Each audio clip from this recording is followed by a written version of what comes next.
Alright, we are moving on to some monsters from older games. This next one is a monster that debuted in Tri. This is Kuropeko. Kuropeko is a bird-type wyvern, and when you fight it in Tri, it is an early tier monster meant to sort of introduce the player to faster targets, kind of in the way Baroth does, but focusing a bit more on attacks like Element. Kuropeko can use fire. The little flints on its wings are able to create fire sparks.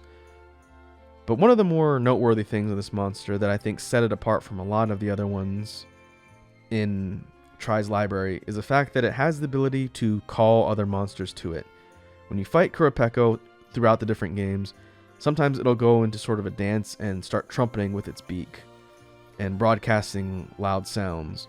If you listen carefully to the sounds it's making, it's imitating the roars and calls of monsters that live in the indigenous areas. So as a result, it can do things like call a Rathian over, and then a Rathian will show up and intrude into your fight. Or later on in the game, it can call a Deviljho, which will absolutely ruin your day.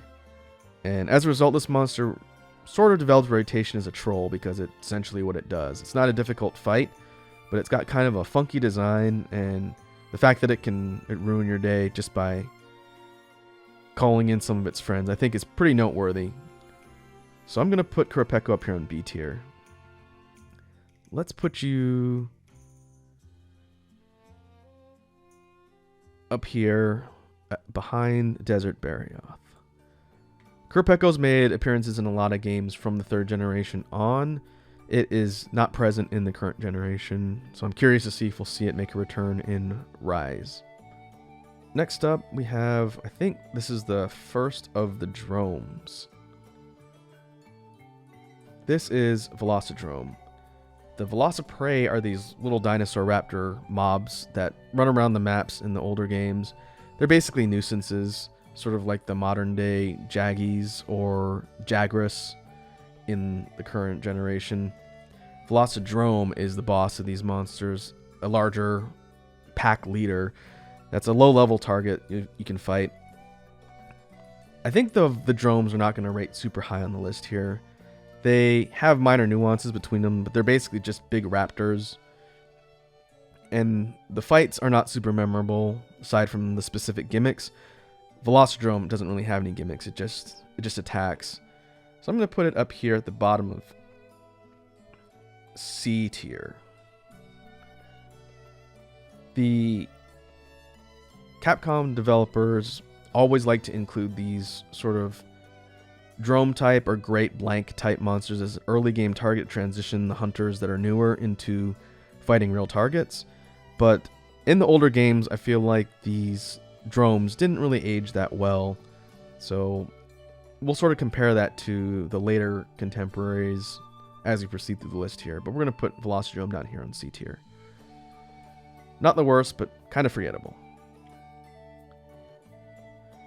Next, we have the subspecies for Kuropeko. This is Crimson Kuropeko. Aside from being different colored, the flints on its wings are able to create a flashbang effect, kind of like Gypsaros or Tsitsiyaku. Crimson's got a neat design. Overall, its fight is not too different. It still has the ability to call monster. Ah, I see. This is something I forgot since I haven't fought this particular subspecies in quite a while. Apparently, it can also make monsters enter rage mode. Okay.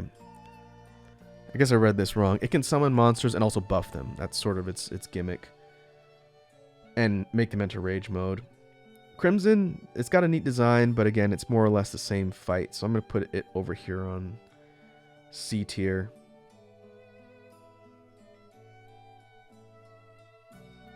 I'll put it above Velocidrome. Next up, we have a monster that made its debut in Generations.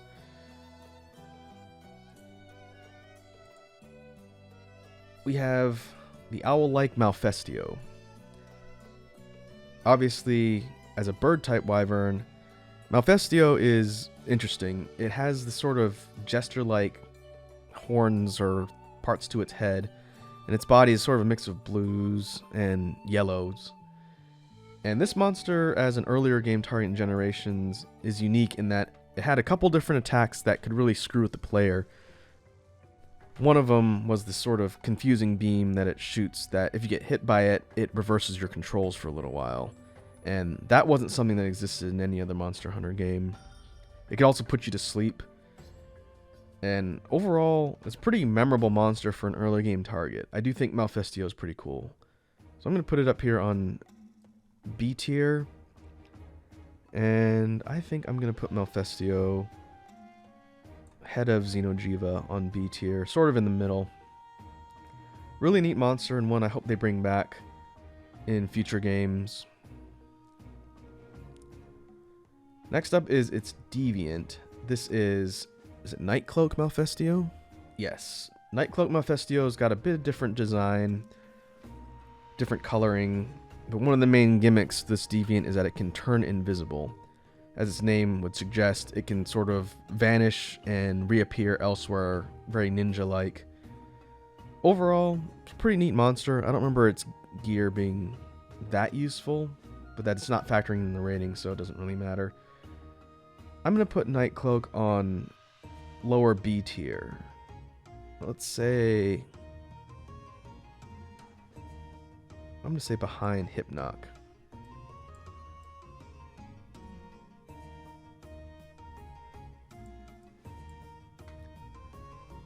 Overall, pretty passable deviant. I think the design aspect gives it the higher rating than the fight. The fight is still somewhat similar to regular Malfestio, but I think that's a good place for it.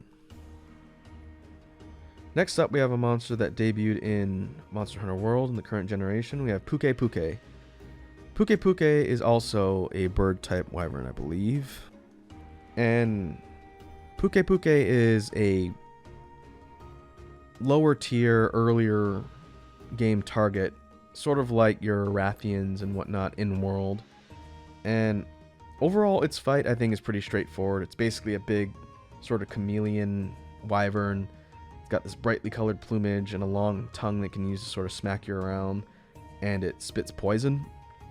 The fight, I feel, is, again, nothing too unique or stand out, but I do like Pukapuke's design. The combination of colors and its plumage mixed in with its scales and the fact that its tail has all these multicolors on it, I think the design carries this one a bit more. So I'm going to put Puke up here on B tier. I think I'm going to put it behind Black Veil.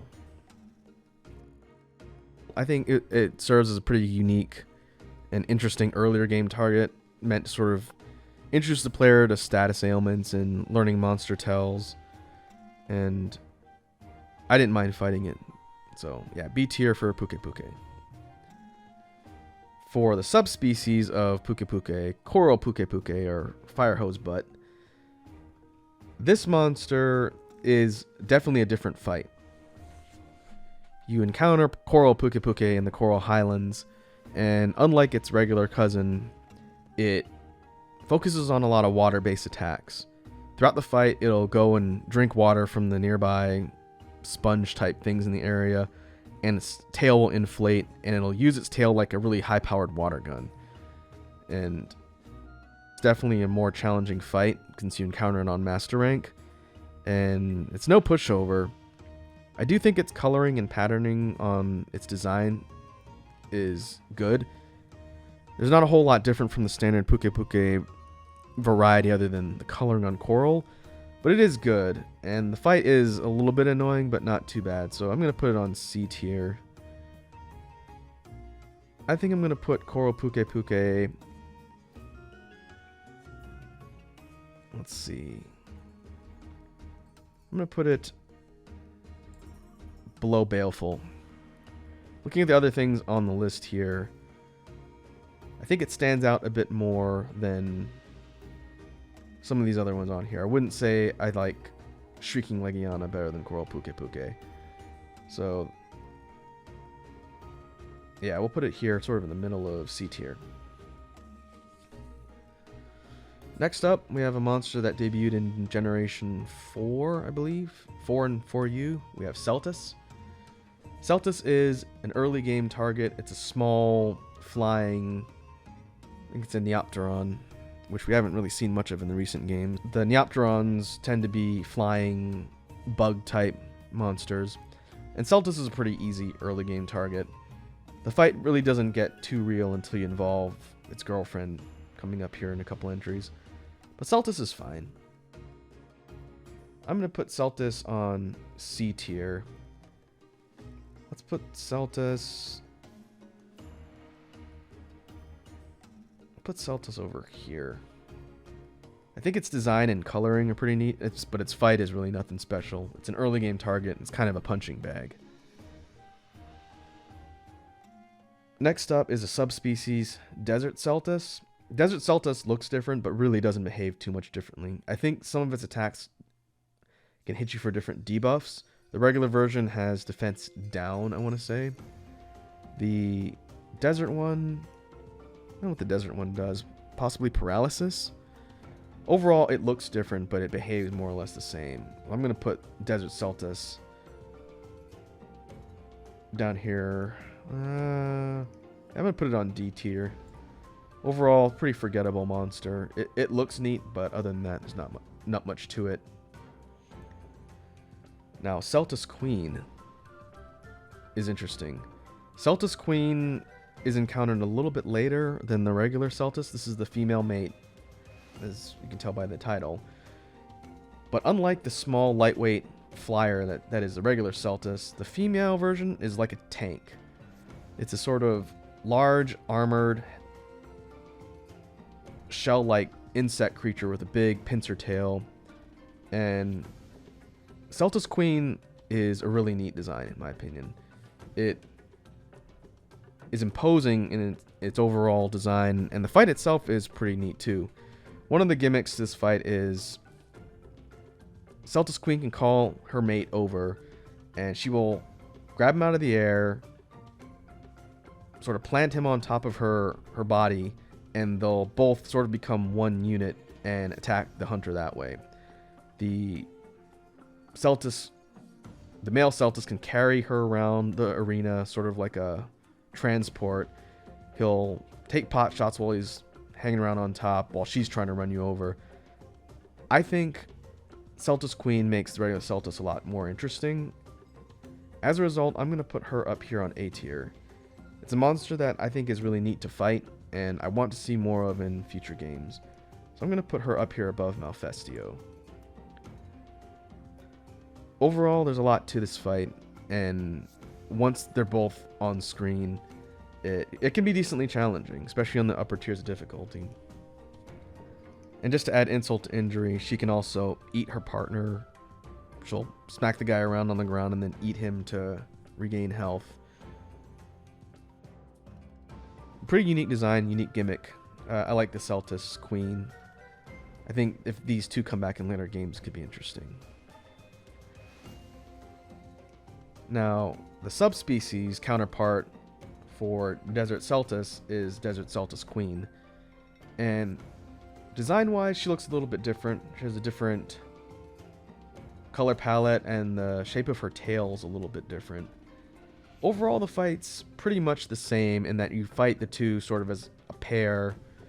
But the Desert Celtus Queen has a unique ability that I think makes it pretty memorable compared to some of the other subspecies. In addition to calling over her male mate to help her out, she can also use him as a projectile, and I'm pretty sure the original Celtus Queen doesn't do that. What I mean by that is, at some point throughout the fight, if you really make the Desert Celtus Queen mad, she'll take the male, who's usually hanging around on top, and then she'll fire him out like a cannon projectile, a cannon shot, directly at the hunter. And if you get hit by it, it does a ton of damage, and then the Celtus male disintegrates instantly when he hits something. It just gets shot out suicide bomb style, which is really funny. The first time you see it, it catches you off guard. And as a result, that makes this subspecies a bit more interesting than some of these other color palette swaps that don't really bring much new. So I'm going to put Desert Celtus Queen up here on B tier. that alone wouldn't necessarily get her higher up, especially not more than the original. But it's such a bananas mechanic. I have to include it and separate it out up here.